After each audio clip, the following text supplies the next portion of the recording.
Ferdinand Marcos Jr. on Monday, November 24th, said he wants the public to trust or find a reason again to trust government processes, particularly the bidding of government infrastructure projects. So today, during a press conference, President Marcos announced or launched the transparency portal of the Department of Public Works and Highways. It's a website where you can access the information regarding public infrastructure projects, as well as track the progress of these projects along the way. Also, President's sister, Senator Imee Marcos, was turned into among his chief critics and accusers. He also issued a challenge or a dare, I guess, to his former ally, another former ally, former House Appropriations Chairperson, Zaldy Co, who was also turned into Marcos's chief accuser. Hi, my name is Bea Cupin. You are watching Rappler.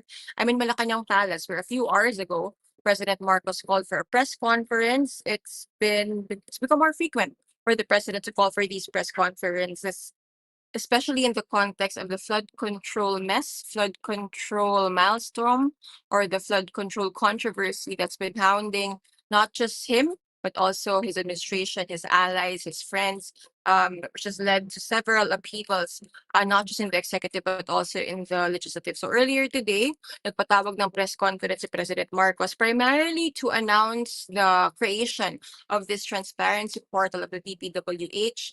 He walked the media through the features of the website. Unfortunately, a few hours ago, when we were checking the DPWH transparency portal, para hindi pa siya ma-access ng public. But kanina during the press conference, sabi ni President Marcos, through the portal, assuming it's up by the time that this is talking to you, that this is live, makikita ng publiko yung detalye ng mga project. So kung saan siya, kung kanino siya na-bid out, even the bidding process, the live streams of the bidding processes can be accessed easily through that transparency portal. Once a project is also awarded through that portal, in theory, the public can also monitor its progress through satellite imagery, also provided for by government. The president ended his introduction or launch of the portal by acknowledging the loss of trust by the public in the context of the flood control corruption scandal. Now, to understand bakit pa umabot sa point na ito na kailangan mag-press conference yung Pangulo to announce the launch of a website by the DPWH, let's take a step back and mag-look back tayo, no? Kung kailan, saan ba ito nagsimula? In July 2025, during his State of the Nation address, the President very publicly called out those who profited off flood control projects of the government. You have to understand, in July 2025, as the sauna was ongoing or as the sauna was taking place, large parts of the Philippines were still reeling from the effects of heavy rain that triggered devastation, that caused devastation, triggered flooding all across the country. In fact, several parts of the Philippines were still inundated. Yung sinabi ni President Marcos, yung ninyang mahiya naman kayo, referring to those who benefited and profited off crucial and critical infrastructure projects that are meant not just to avoid flooding, but really at the end of the day to save to save lives, to serve the public. So sinabi ni President Marcos, and a lot of things have happened since. So July 2025 yung SONA. In the weeks and months after that, ang dami na nangyari. Nagkaroon ng several probes, or at least probes yung two different chambers of Congress. Those probes have since, well, the House has since concluded it, or paused and concluded its probe. The Senate reopened its probe, but might soon wrap it up. Parallel to that, or alongside that, gumawa din ng ICI, or Independent Commission for Infrastructure. Si President Marcos is an ad hoc body that's tasked to investigate a decade's worth of infrastructure projects, not just flood control, but infrastructure projects, to look for anomalies. Ano ba kasi itong controversy over these flood control projects? Now, also, bukod sa ICI, bukod sa mga congressional probes, the president also launched another site, yung isumbong mo sa Pangulo, where basically the executive made it easier for the public to access the details of flood control projects. Kung asan siya, magkano siya, ano ba dapat yung timeline of its implementation. And as a result of making that information easier to access to the public. A lot of journalism or a lot of reports have come out of not just anomalous in the sense na either parang tinipid or substandard yung project or altogether hindi pala ito nag-i-exist. So in the context of that, kaya nagkaroon ng mga probe, kaya nagbuo ng ICI.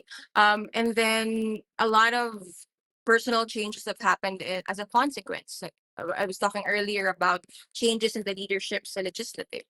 Yung mga katabi ni President Marcos nung nagsona siya nung sinabi niya yung linyang mahiya naman kayo, si former House Speaker Martin Romualdez na pinsan ng Pangulo, at si Senator Cheese Escudero, who was at that time Senate President. They're no longer heads of the two different chambers of Congress. Pinilitan na sila because of their ties or because of alleged ties to corruption, again, connected to these infrastructure or flood control projects. And this week alone, ang dami ring nangyari, di ba?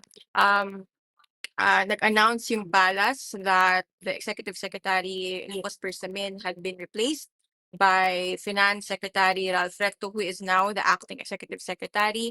In-announced then just last week, Monday, that the Budget Secretary Amina Pangandaman was out and would be replaced by a deputy. Replacing naman Secretary Recto, who is now ES, like I mentioned, was SEPEA or Special Assistant to the President, Frederick Go, who is now the acting Finance Secretary. So maraming nagbago in the administration or in the executive alone, in Malacanang alone last week. On top of those changes and announcements, it was Marcos himself who announced the issuance of the first arrest warrants related to cases in the flood control mess. So Sandigan Bayan, the anti-graft court issued a warrant against Zaldy Co, yung nabanggit ko nga kanina ng dating Appropriations Committee Chairperson, dating close ally ng Pangulo, was charged alongside several others in connection to a supposedly anomalous flood control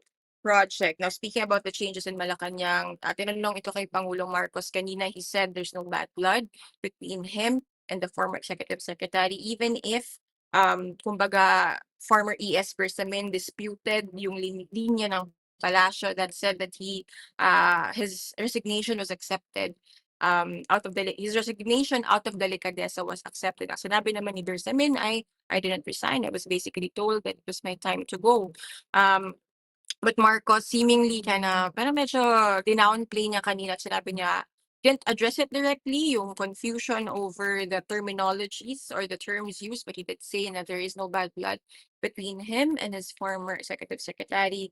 He also explained na Budget Secretary Pangandaman was replaced as the head of the DPM to avoid any perception that she would be intervening or at least influencing the investigations in light of allegations of her involvement in the flood control mess. Kasi of course, it's the DPM that manages the budget and approves the release of funds for these projects, not just flood control projects, really any project in the government. Speaking of Zaldy Co, right before the press conference of the president, naglabas ng part 4 si former Bicol Representative Zaldy Co, this time detailing how he supposedly transferred or passed along billions of pesos in kickbacks from government projects, not just to Marcos, but to former House Speaker Martin Romualdez. Tinanong si President Marcos about this, yung bagong allegations or the allegations in general. He didn't address them directly, but instead he said, well, he denied it, of course, but he said na parang if Representative Co has these things to say, he should say these in the Philippines, should come back home. It's not the first time that the executive has dared on or egged on Co to come home. Earlier, the palace, through press officer Undersecretary Claire Castro, called on Zaldy Co to come home.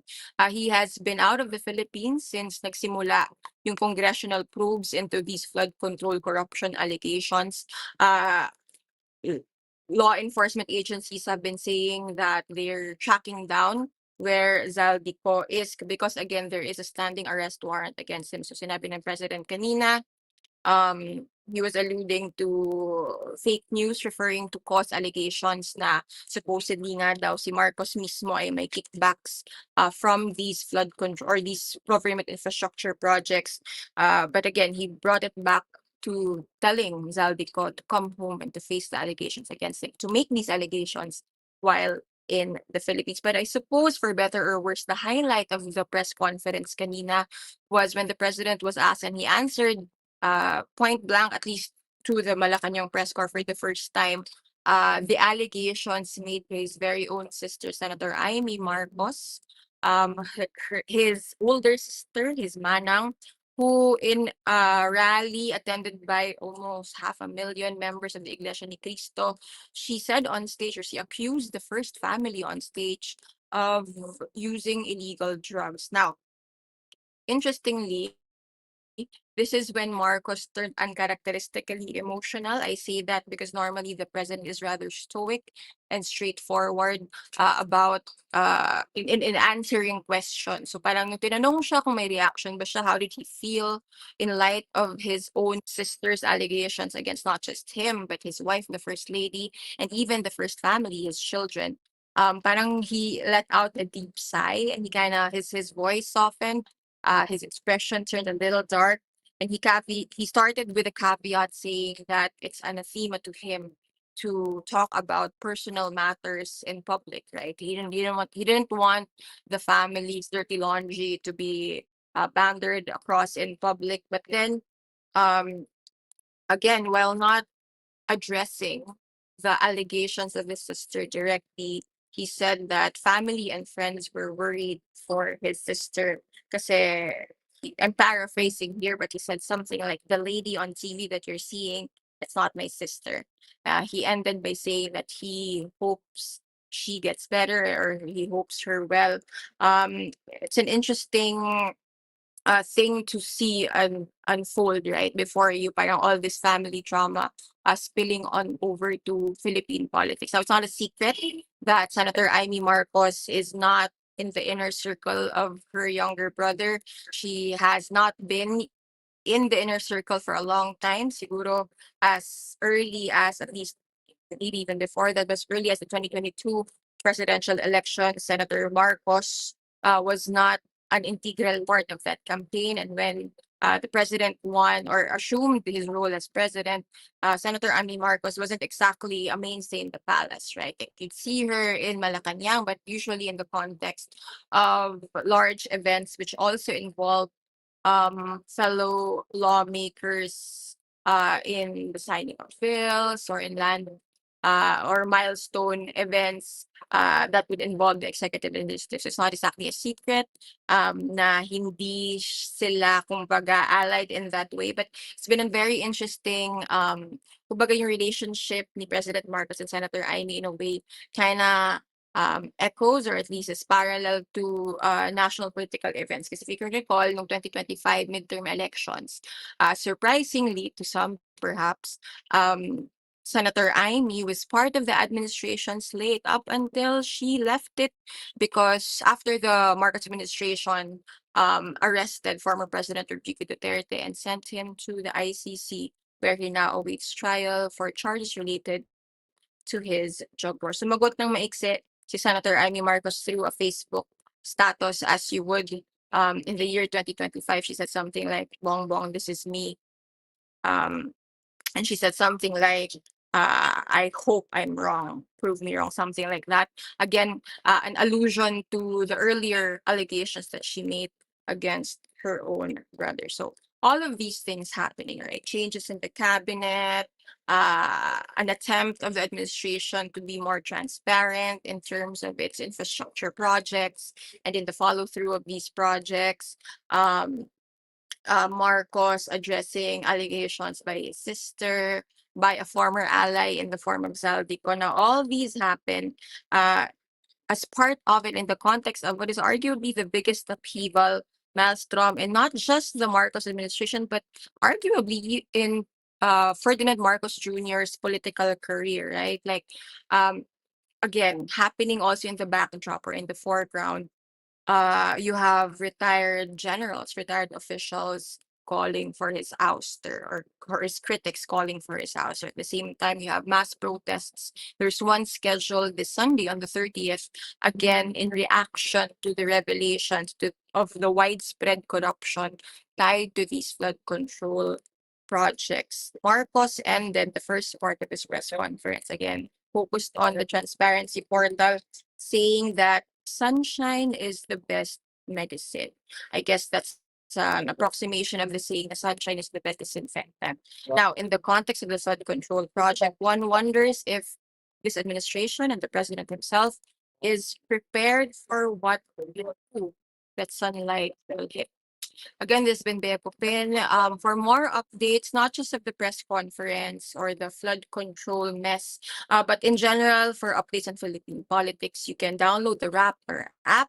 I'm there. My fellow reporters, editors, and other thought leaders are there. You can exchange thoughts and reactions to perhaps what might be the next press conference called for by the Philippine president. Again, this has been Bea Pupin. You've been watching Rappler. This has been a recap of President Marcos's press conference on Monday, November 24. Thank you for watching.